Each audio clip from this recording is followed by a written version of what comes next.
Franck Ferrand sur Europe 1, au cœur de l'histoire. Le magazine L'Express propose un nouveau hors-série dans la collection Grand Format l'Histoire en images consacrée aux colonies françaises. Cela s'intitule 1608-1931, quand la France rayonnait sur le monde, et raconte plus de 3 siècles de colonialisme français. Franck Ferrand en profite pour revenir aujourd'hui sur cet empire colonial. Bonjour Franck. Bonjour Céline, bonjour à tous.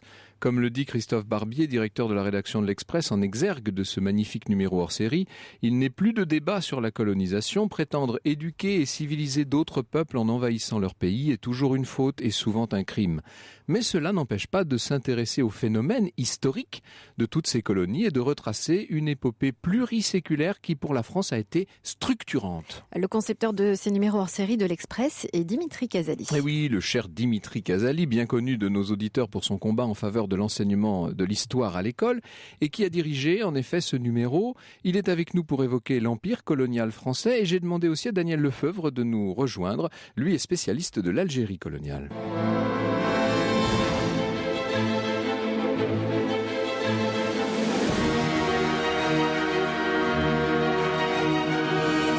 De 13h à 14h sur Europe 1, au cœur de l'histoire. Franck Ferrand.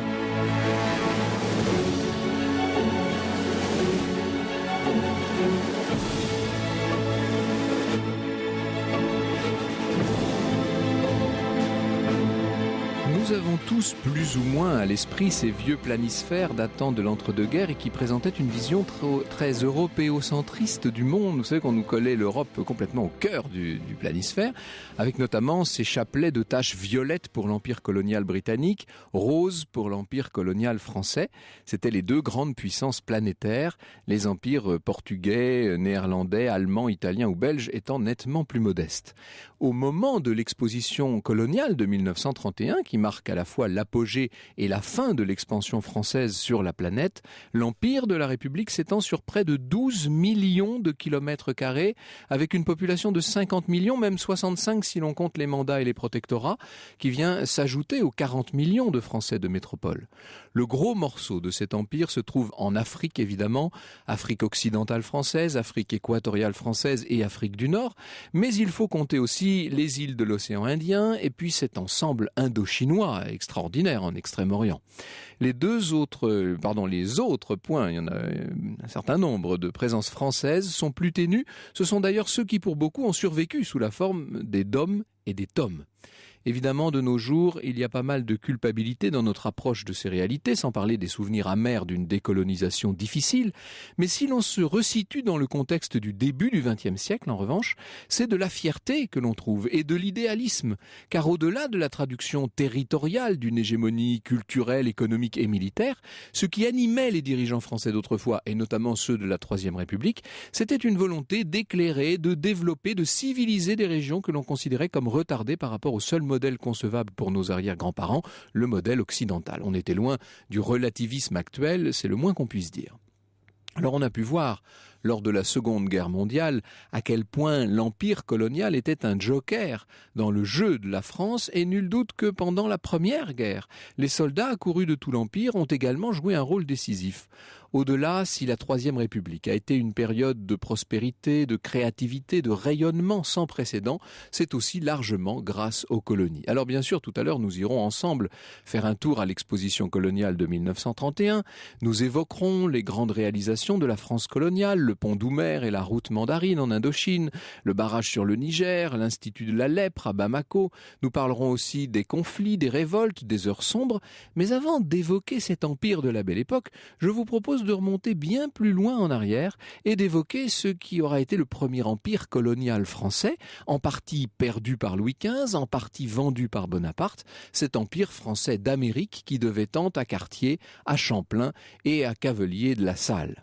Ce que souligne le hors-série de l'Express, c'est que le véritable fondateur de cet empire n'est autre une fois de plus que le grand homme du grand siècle, en tout cas l'un des deux grands hommes avec Vauban, c'est Jean-Baptiste Colbert qui n'a jamais ménagé ses efforts pour soutenir les négociants et les capitaines prêts à défendre au Nouveau Monde les couleurs du roi de France.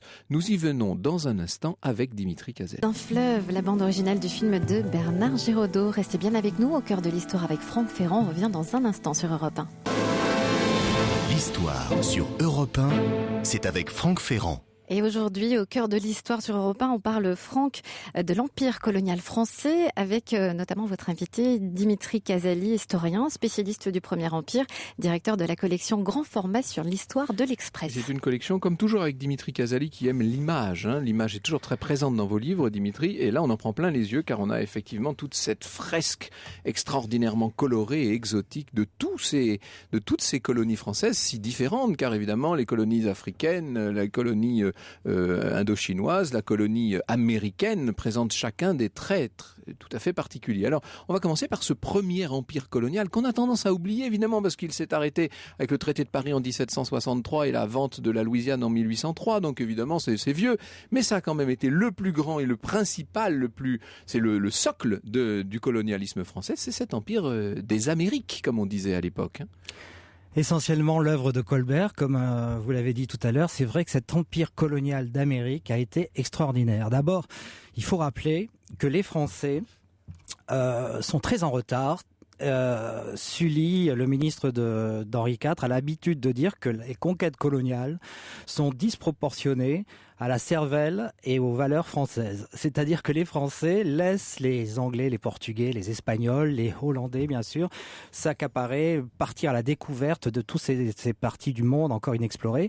Et les Français, donc, partent avec un grand retard, et en particulier, grâce à Colbert, vont réussir. Oui, alors quand même, on était parti un peu sous François Ier avec Jacques Cartier, qui a fait ses 2 voyages au Canada. Qui, en 1534, découvre le Québec. Mais ensuite, il y a Samuel de Champlain. Il y a Samuel de Champlain, qui est le fondateur de la ville de Québec en 1608, effectivement. Et là, on est sous Henri IV. Et qui sont des personnages absolument hors du commun. On va en parler en détail. C'est souvent...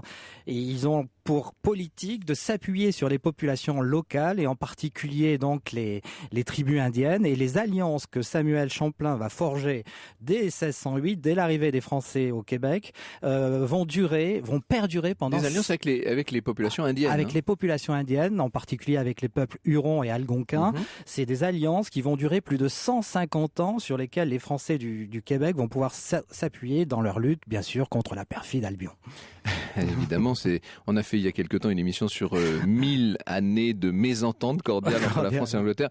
On ne peut quasiment pas évoquer un sujet, quel qu'il soit, sans tomber à un moment ou à un autre sur nos différends avec l'Angleterre, évidemment. Mais là, on peut dire que sur la question coloniale, ça a été le principal point d'achoppement entre ces deux puissances, puisque pas encore tout à fait au XVIIe siècle, mais alors à partir du XVIIIe siècle, il y a une véritable concurrence, et c'est à qui empiétera le plus.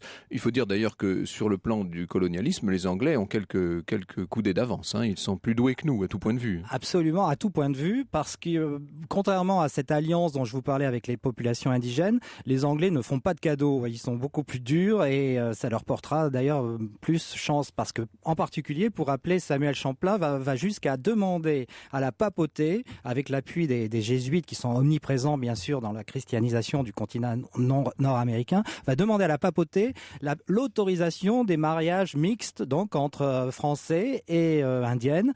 Et malheureusement, ce sera refusé, mais dès 1608, dès le début... Cette idée d'une mission civilisatrice, un peu, c'est toujours ça. Oui, alors, quand on est dans les colonies espagnoles, parce que là, c'est pas le sujet d'aujourd'hui, mais on voit que la religion prime sur toute autre considération. On doit convertir.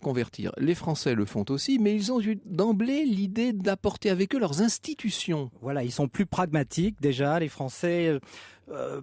Pour les Français, ce qui compte à l'époque, c'est avant tout le service de la France, du roi, bien sûr, mais aussi, il y a ce goût de l'aventure, bien sûr, mais il y a aussi l'amour de la liberté. Et on le sent très fort, justement, cet amour de la liberté chez les premiers colons, les Québécois, donc qui vont compter jusqu'à 70 000 habitants, donc qui viennent des provinces de l'Ouest, de Bretagne, de Normandie. Oui, ils viennent plus ou moins volontairement, d'ailleurs, parce qu'on sait à quel point, sous la Régence notamment, on a quand même gentiment envoyé tout ce qui dérangeait en Louisiane. Absolument, et il y a cet amour, cette recherche de la liberté, on le voit bien avec ces trappeurs, ces coureurs des bois, ces trafiquants de fourrure qui vraiment vont explorer tout le continent nord-américain. C'est une histoire totalement oubliée, c'est dommage, parce que l'Empire d'Amérique français va compter jusqu'à 8 millions de kilomètres carrés, s'étendant des montagnes rocheuses jusqu'au golfe du Mexique, en passant et allant jusqu'au Labrador, et c'est-à-dire un immense empire que si les Français avaient conservé un temps soit peu, aujourd'hui peut-être que le français serait la première langue mondiale. Eh oui, ça probablement. Il reste évidemment de toutes ces différentes, de tout ce passé colonial sur les différents continents, il reste quelque chose évidemment. Hein. La France en bénéficie sur un plan de rayonnement culturel et linguistique actuellement encore, mais d'une manière très très très atténuée. Cette histoire coloniale, malheureusement, qui est pratiquement pas mal enseignée, qui est très mal enseignée, puisque on voudrait faire croire que justement les Français sont d'horribles colonialistes et d'infâmes esclavagistes, ce qui est faux quand on replace dans le contexte de l'époque. Il y avait de l'esclavage quand même. D'ailleurs, vous montrez aux Antilles. Alors, tout ça, pour le premier empire colonial, mais on va parler après du deuxième empire de la Troisième République, ça c'est totalement différent. Bien sûr. Mais c'est vrai que ces hommes hors du commun avaient deux volontés avant tout, transmettre justement l'amour de la France, puisque tout esclave qui touchait le sol de la France devenait libre. Et ça, c'est un décret qui remonte au Moyen-Âge de Louis X le Hutin, et tout esclave qui arrivait en France était libéré aussitôt. Donc, vous voyez, c'est quand même des conceptions totalement différentes. Alors, il y a un chapitre de votre numéro spécial de l'Express qui m'a passionné, c'est celui qui concerne les comptoirs français des Indes. Voilà. On apprenait ça autrefois Pondichéry, Chandernagore, Karikal, Mahayanaon, n'est-ce pas? Eh bien, on se rend compte qu'ils ont eu une importance décisive au XVIIIe siècle, et ça aussi, c'est largement oublié. On y vient dans un instant. Europe 1, au cœur de l'histoire. Et on parle cet après-midi de l'Empire colonial français avec vous, Franck Ferrand, et vos invités. Dimitri Casali, historien, spécialiste du Premier Empire, directeur de la collection Grand Format sur l'histoire de l'Express, et Daniel Lefebvre, professeur d'histoire contemporaine à l'Université Paris 8, grand spécialiste en France de l'Algérie coloniale. Alors bonjour Daniel Lefebvre, merci de nous rejoindre. Dans un instant, on va évoquer la conquête algérienne, bien sûr, un des grands moments de cette histoire coloniale française. J'aimerais qu'on revienne un instant, Dimitri, sur ces comptoirs français des Indes. On peut dire que là, les Anglais nous ont définitivement damé le pion, et pourtant, il y avait eu, là encore, de grands capitaines et des personnalités majeures qui ont essayé d'implanter la France aux Indes. Un personnage incroyable, François-Joseph Dupleix. Là, c'est vraiment mon préféré, puisque c'est un grand monsieur qui, évidemment, comme je vous l'ai dit, n'a pas refusé de s'appuyer sur les populations locales, puisqu'il a épousé la Begum Johanna, c'est-à-dire une princesse indienne absolument ravissante, qui mettait en avant lors des négociations avec les princes indiens. Et grâce à cette habile diplomatie, puisque c'était le gouverneur donc des territoires indiens, et il s'appuyait sur là aussi la Compagnie des Indes, bien sûr française, l'Empire français des Indes va atteindre entre 20 et 30 millions d'habitants à partir de 1742 jusqu'en 1763. Et justement, Calicut, Masulipatam, voilà. Balasore et Goretti, c'était tous ces grands comptoirs. Tous ces grands comptoirs, ces noms qui font rêver encore, Pondichéry, Chandernagore, Yanaon, Mahé, ont été créés justement par François-Joseph Dupleix, qui est un personnage tombé dans les oubliettes de l'histoire. Aujourd'hui, plus personne Dernier Français honoré du titre indien de Nabab, écrivez-vous, ce zélé serviteur de l'État sera abandonné par la France en même temps que l'Inde aux Anglais. On peut dire que Louis XV, dont nous allons bientôt, auquel nous allons bientôt tresser des couronnes là, dans une émission, je crois que c'est dans 15 jours. Mais alors sur l'affaire coloniale, Louis XV n'a pas été très brillant. Hein. Le traité de Paris dont on célèbre le 250e anniversaire, c'est l'abandon de tout le nord de l'Empire américain. Et puis alors, indien, c'est dramatique. Hein. C'est absolument un désastre diplomatique sans fin, et les Anglais justement, pour reprendre, ont repris les méthodes que Dupleix avait su développer en Inde, c'est-à-dire s'appuyer sur les populations locales. Robert Clive n'a pas hésité lui aussi à se marier avec une métisse, et puis aussi ils ont conquis l'intérieur du territoire, ce que préconisait Dupleix, contrairement à tous les ministres et les gouverneurs. En fait, il y a déjà cette méfiance envers l'administration parisienne, et c'est un trait qu'on va retrouver même chez les grands généraux et maréchaux du 19e siècle, avec Faidherbe, Gallieni et bien sûr le Grand Lyautey. Il y a cette dichotomie entre les bureaux parisiens du ministère et la réalité des faits sur le territoire, qui effectivement est très différente. Alors je continue de feuilleter ce numéro spécial, hein, la Polynésie, un rêve français, 1768, ça c'est passionnant aussi, mais on va pas s'y attarder aujourd'hui. Les Français et l'Égypte, alors là, le moins qu'on puisse dire, c'est que l'Égypte a longtemps été en bascule entre la France et l'Angleterre, et que d'ailleurs elle se donnait, si je puis dire, beaucoup mieux à la France qu'à l'Angleterre, et puis finalement les Anglais ont le dessus, là encore, pour des raisons alors très commerciales, là, disons-le, hein, les financières. Anglais, évidemment, très, très, très intéressés, puisque pour le fameux canal de Suez, creusé par un Français, Ferdinand de Lesseps. Il faut rappeler que pendant pratiquement 20 ans, les Anglais ont miné, ont absolument saboté les travaux de Ferdinand de Lesseps jusqu'à en faisant des morts et des blessés, effectivement. Et ensuite, ils ont su tirer les marrons du feu, puisque c'est eux qui ont maîtrisé le canal de Suez pendant plus d'un siècle. Et puis, en 1830, évidemment, on est à la toute fin du règne de Charles X, puisque c'est d'ailleurs cette victoire d'Alger qui va donner à Charles X l'idée de passer les fameuses ordonnances qui lui coûteront son trône. C'est la conquête de l'Algérie, Daniel Lefebvre. Alors, cette conquête de l'Algérie, évidemment, elle ne s'est pas faite en une année. Je dis 1830, mais c'est toute une longue expédition, une longue conquête. Oui, alors la conquête a duré, elle s'amorce en 1830. En fait, on ne sait pas très bien ce qu'on va faire en 1830 en Algérie. Dans la régence d'Alger, le mot Algérie n'existe pas.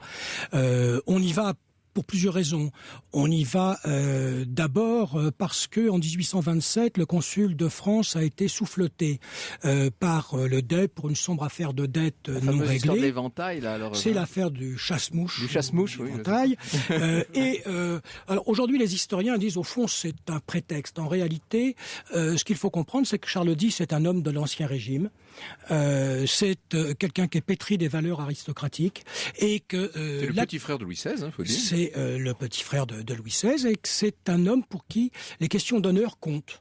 Et donc je crois qu'il faut réhabiliter parmi les raisons effectives cette volonté de laver l'honneur du drapeau de Saint-Louis, comme il disait. La deuxième raison, c'est la lutte contre la piraterie. Ce qu'on appelait à l'époque la piraterie barbaresque. Alors là encore, on nous dit oui, mais enfin, depuis 1816, c'est en déclin. En réalité, oui et non. Je vais prendre deux exemples. Le 14 mai 1816, une jeune princesse, la fille de Ferdinand IV de Naples, embarque pour la France épouser le duc de Berry. Eh bien, on craint tellement les pirates des régences d'Alger, de Tunis et de Tripoli qu'on fait accompagner ce bateau par une escadre de la marine de guerre. Et donc là, la peur de la piraterie est une réalité. Ah oui, ça, bien sûr, oui.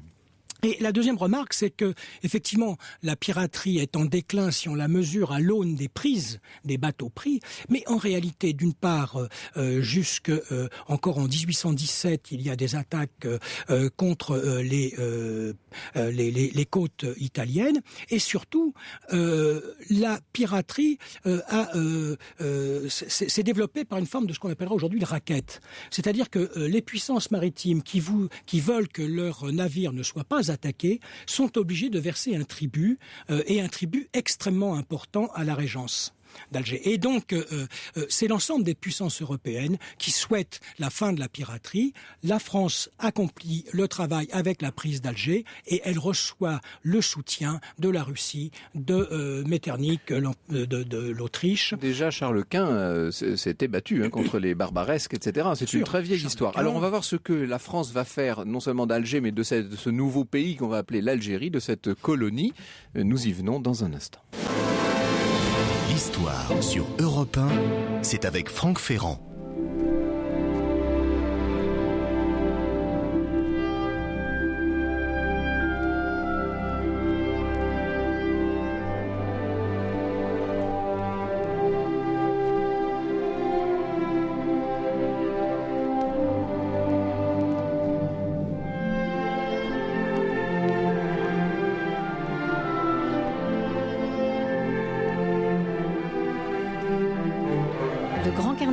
Sur Europe 1, la bande originale du film d'Alexandre Arcadi. Il y a, vous savez, à Versailles, dans ce qu'on appelle les salles d'Afrique, qui malheureusement servent essentiellement de réserve pour les expositions, il y a un très très grand tableau, qui est le plus grand tableau du monde, tout simplement, qui s'appelle La prise de la Smala d'Abdelkader, par Horace Vernet. Et ce tableau, vous nous en avez mis un extrait, parce qu'il est beaucoup trop grand, il faudrait un dépliant pour le... 21 mètres. Il fait 21 mètres. vous nous le présentez là, on voit le duc d'Aumale en 1843, qui donc... Et alors, vous consacrez aussi, bien sûr, à Abdelkader, le guerrier mystique, un encadré, Dimitri Casali. Ah oui, le fameux père de la nation algérienne, en fait, ne mérite pas toujours cette appellation. Mais effectivement, en 1843, le duc d'Aumale réussit avec 600 hommes, justement, à s'emparer de la Smala d'Abdelkader, qui est une capitale ambulante. Oui, c'est une ville qui est nomade. Hein, nomade, de 30 000 personnes. Et grâce aussi à ce personnage absolument incroyable, qui s'appelle le général Youssouf, enfin qui va le colonel Youssouf à l'époque, qui est encore un grand immigré qui a fait la France. Mais c'est vrai que les Français vont avoir quelques surprises, puisque dans la population justement prisonnière, ils s'aperçoivent qu'il y a une grande majorité d'esclaves noirs. Eh oui. Donc effectivement, Monsieur Lefebvre peut dire qu'un oui, mot. La régence d'Alger en 1830 est une société esclavagiste. Alors on pense souvent aux captifs européens les chrétiens esclaves, bien sûr, mais il y a aussi une quantité importante de ce qu'on appelait à l'époque les nègres, c'est-à-dire des noirs qui sont esclaves des grandes familles algériennes, comme on dirait aujourd'hui. Et d'ailleurs, Casali se rappelait tout à l'heure que la terre de France rend libre. Eh bien, il y a 2 esclaves qui s'enfuient de chez Abdelkader, qui trouvent refuge à Alger, et que en 1839, pour des raisons d'accommodement avec Abdelkader, eh bien, on va exiger la restitution. Abdelkader exige qu'on lui rende cette femme et son enfant. Le directeur des bureaux arabes, enfin des affaires algériennes à l'époque, est obligé d'obéir, mais pour lui, la terre de France rend libre et il démissionne pour ne pas se déshonorer dans cette affaire. Alors certes, mais n'allons pas accréditer l'idée que la France se serait rendue maître du territoire algérien pour lutter contre l'esclavage. Hein. Ça n'est quand même pas le but de l'opération, loin de là. Non. Alors avançons peut-être, si vous voulez. Oui, il y a cette idée civilisatrice. Il y a cette dimension, et au fond, si le Premier Empire a été fournisseur d'esclaves, le Second Empire, au contraire. Le Premier Empire, attention, parce que ça n'est pas le Premier Empire de Napoléon, on parle du Premier Empire colonial, donc en Amérique.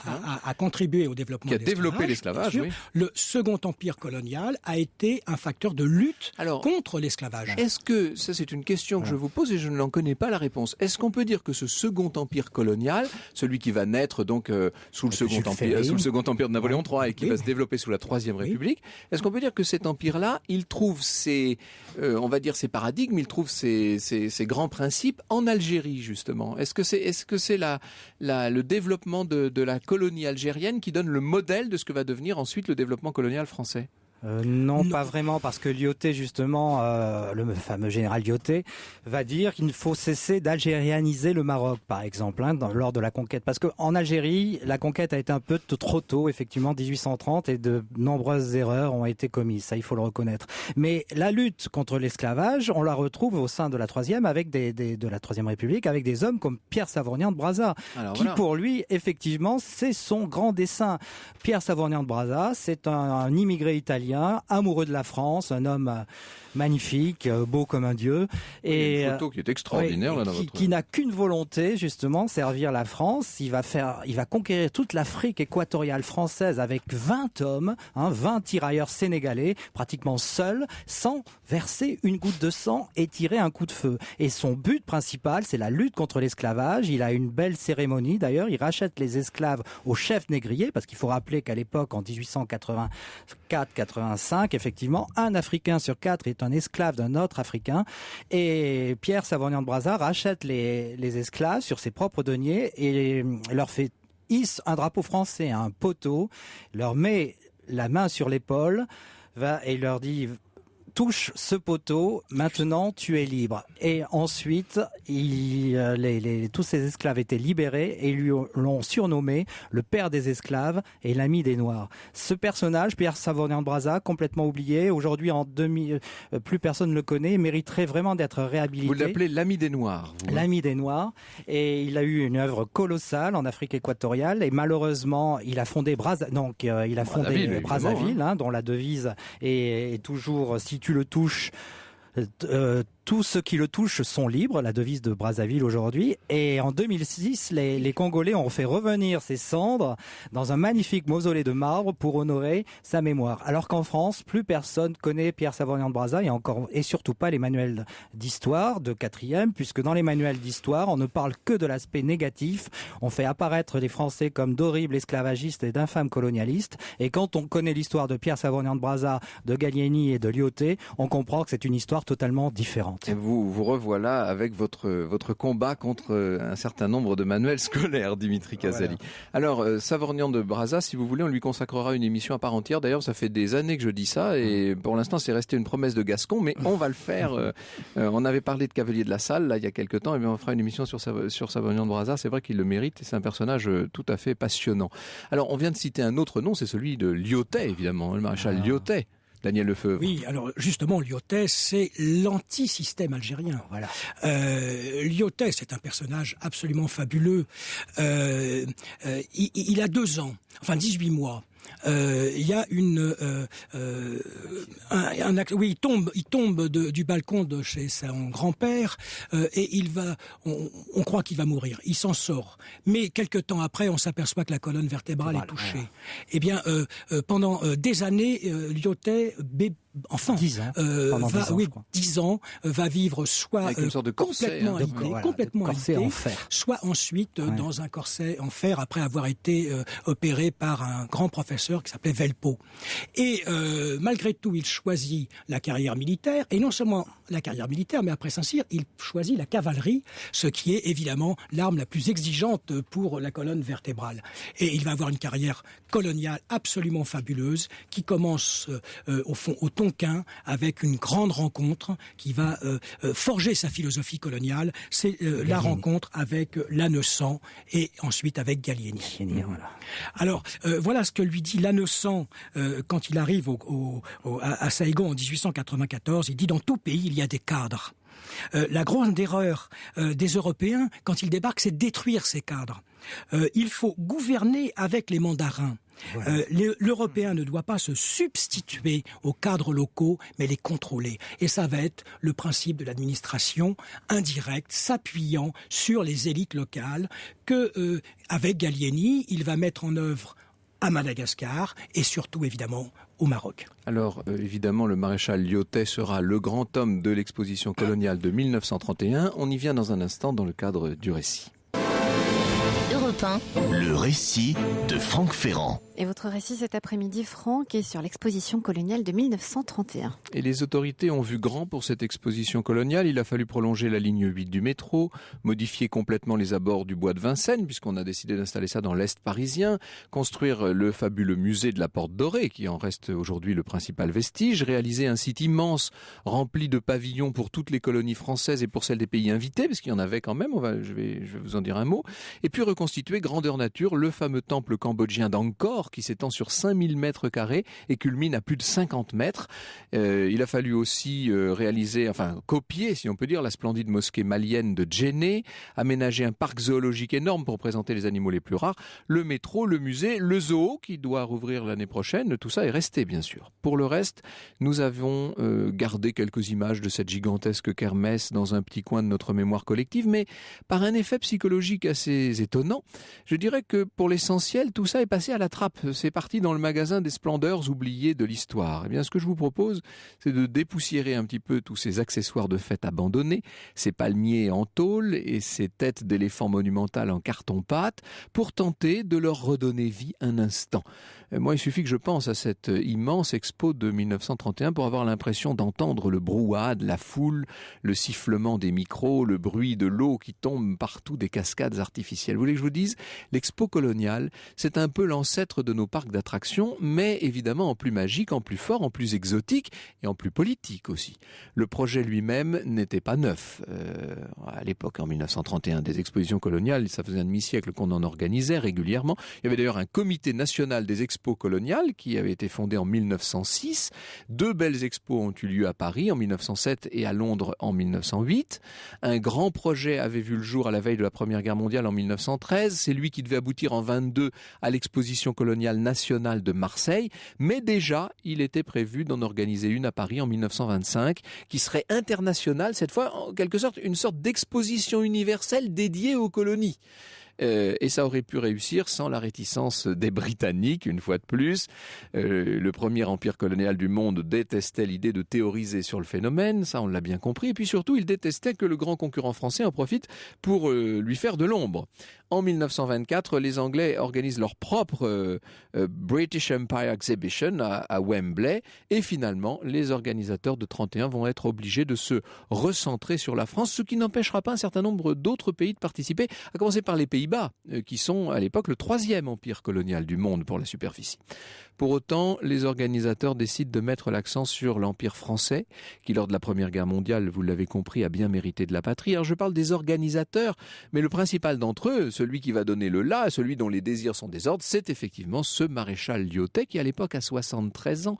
Il s'est retiré chez lui en Lorraine à Torray. Seulement là-bas, il faut bien dire qu'il tourne en rond.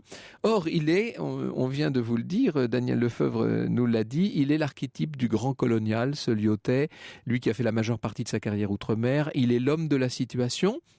Ce qu'il faut bien dire, c'est que son arrivée à la tête du projet d'exposition va tout bonifier.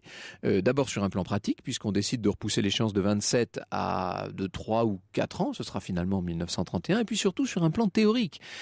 Avec Lyautey, c'est toute la tradition, les missionnaires, les soldats qui vont revenir. C'est toute l'idée des empires du temps de la monarchie, avec une longue section rétrospective qui reprend les choses depuis les croisades.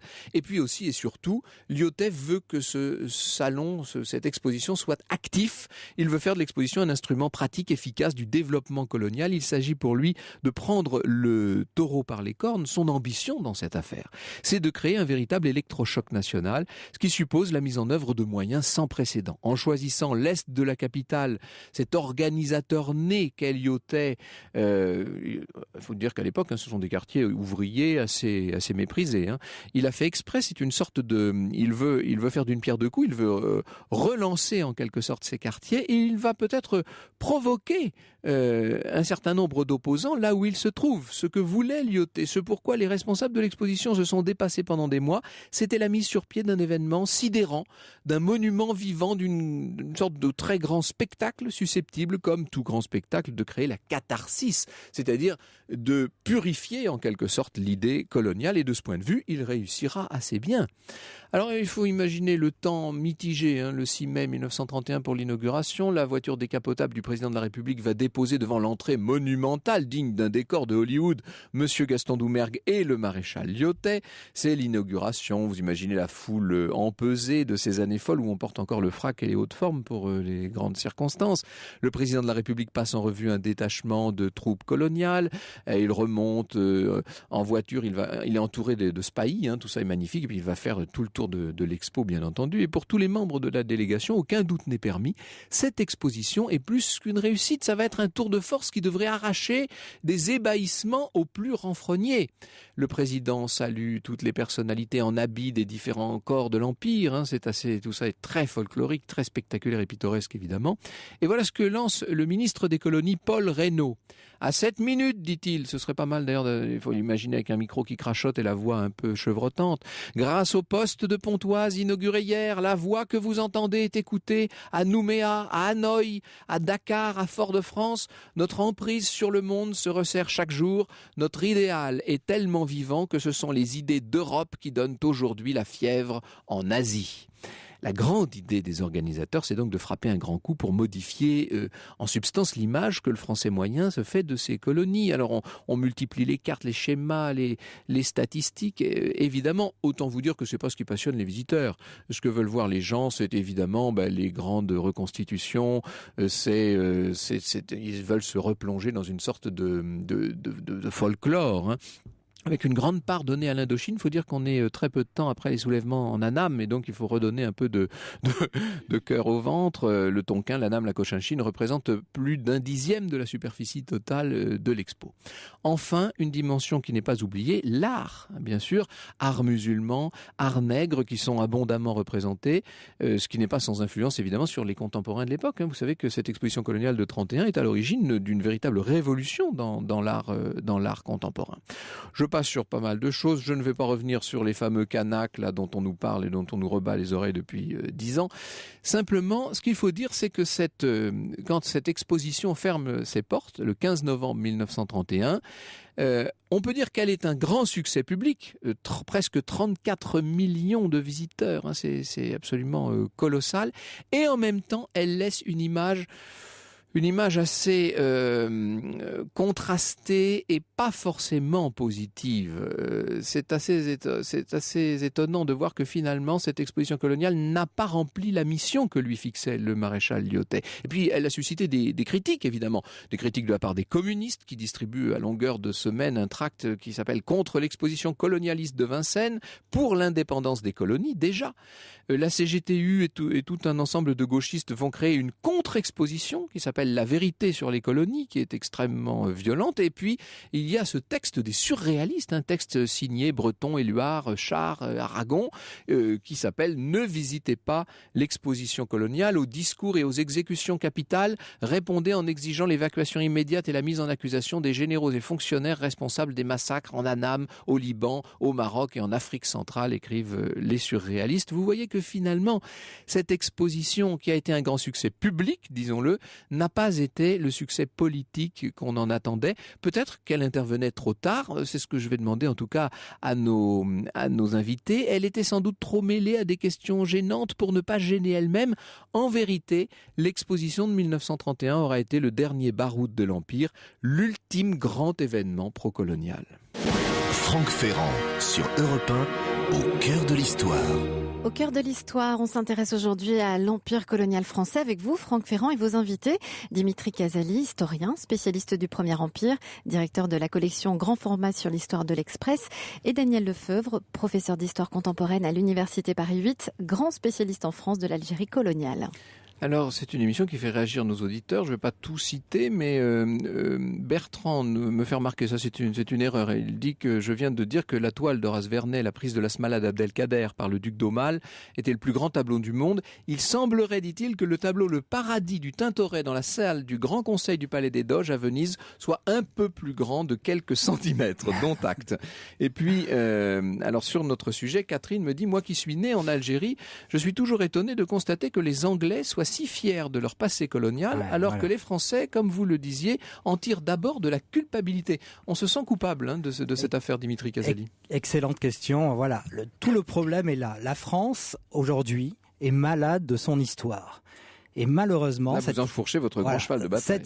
Cette histoire coloniale en particulier, quand on la replace dans le contexte de l'époque, bien sûr, est loin. On n'a pas à rougir de cette histoire. Au contraire, plus on la découvre, plus on la prend, plus on la comprend. Et de comprendre cette histoire aujourd'hui permettrait justement d'être une chance pour le futur et l'avenir de la France. Parce que la France possède la plus grande communauté musulmane d'Europe, la plus grande communauté juive, une des plus grandes communautés asiatiques, et c'est la résultante de ce passé colonial français. Et la communauté juive n'a pas grand-chose à voir avec le passé colonial.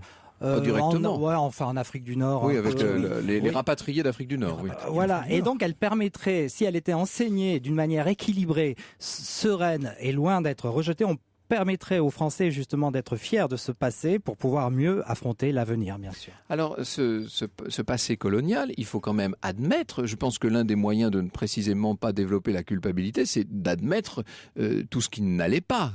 On parlait par exemple des soulèvements en Annam et de leur répression.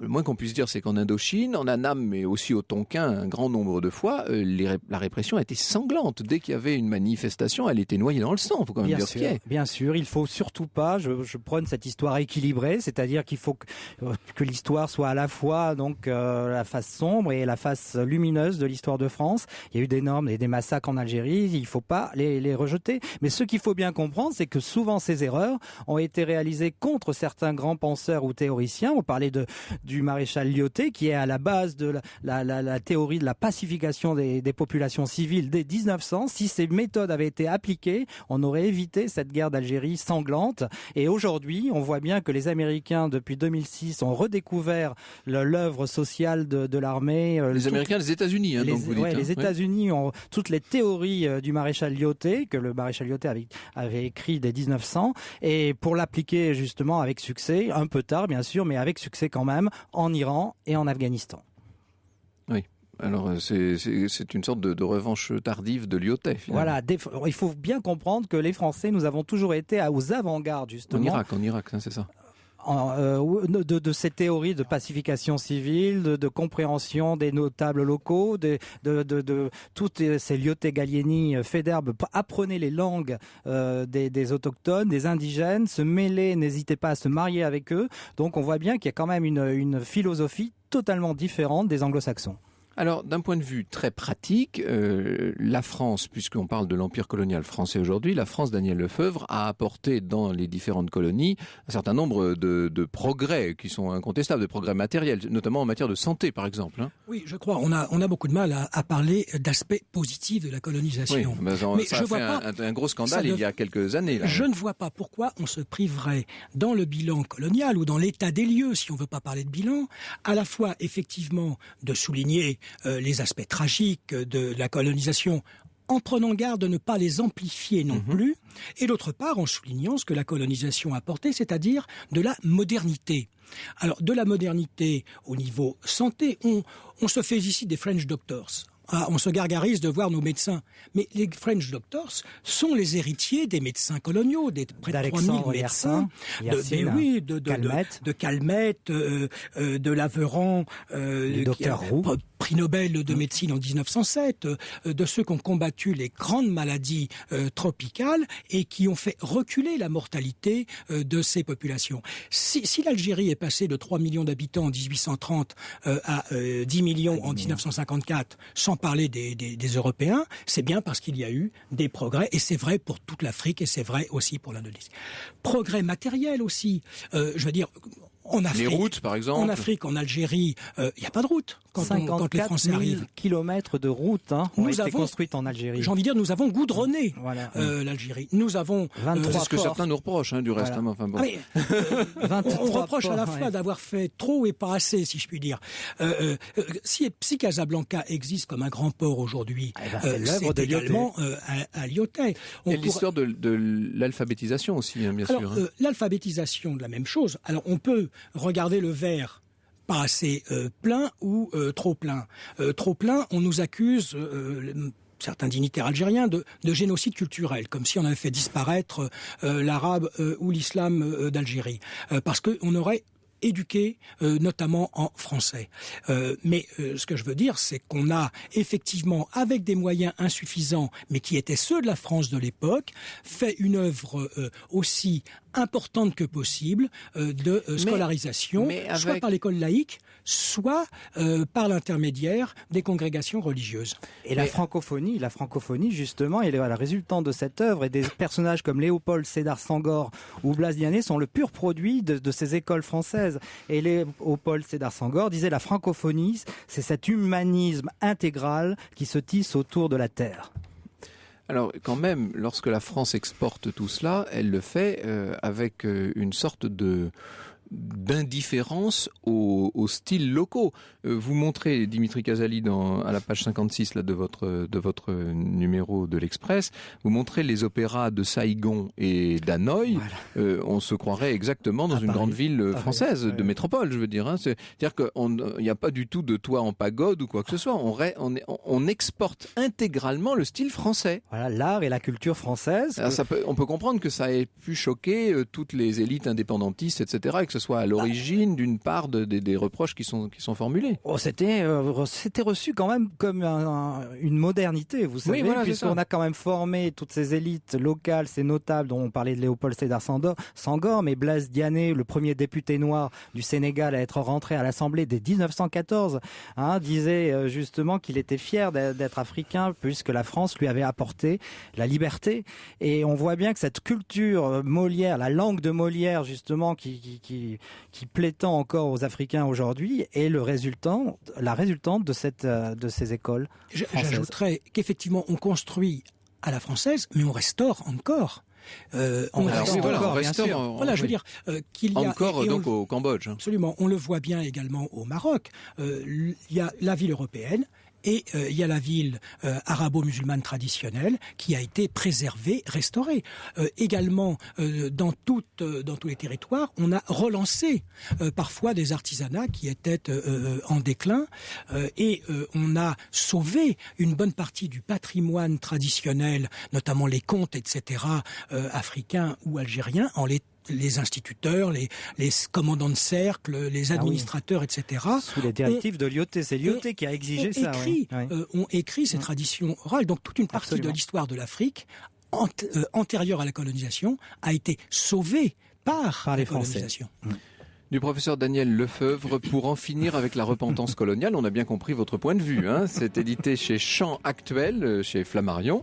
Et puis le numéro spécial de l'Express, l'histoire en images grand format, c'est le numéro 4, Quand la France rayonnait dans le monde, sous la direction de Dimitri Casali, avec toutes ces très belles illustrations, notamment des illustrations. Il y en a aussi, Dimitri Casali, dans votre ouvrage L'histoire de France vue par les peintres, avec Christophe Beyeler. C'est chez Flammarion également. Et alors ça, c'est passionnant parce que ce sont évidemment tous les grands moments de l'histoire revus, soit à l'époque par des peintres, soit très souvent au 19e et même au début du 20e siècle par ce qu'on appelait les peintres d'histoire. C'était tout un genre à l'époque.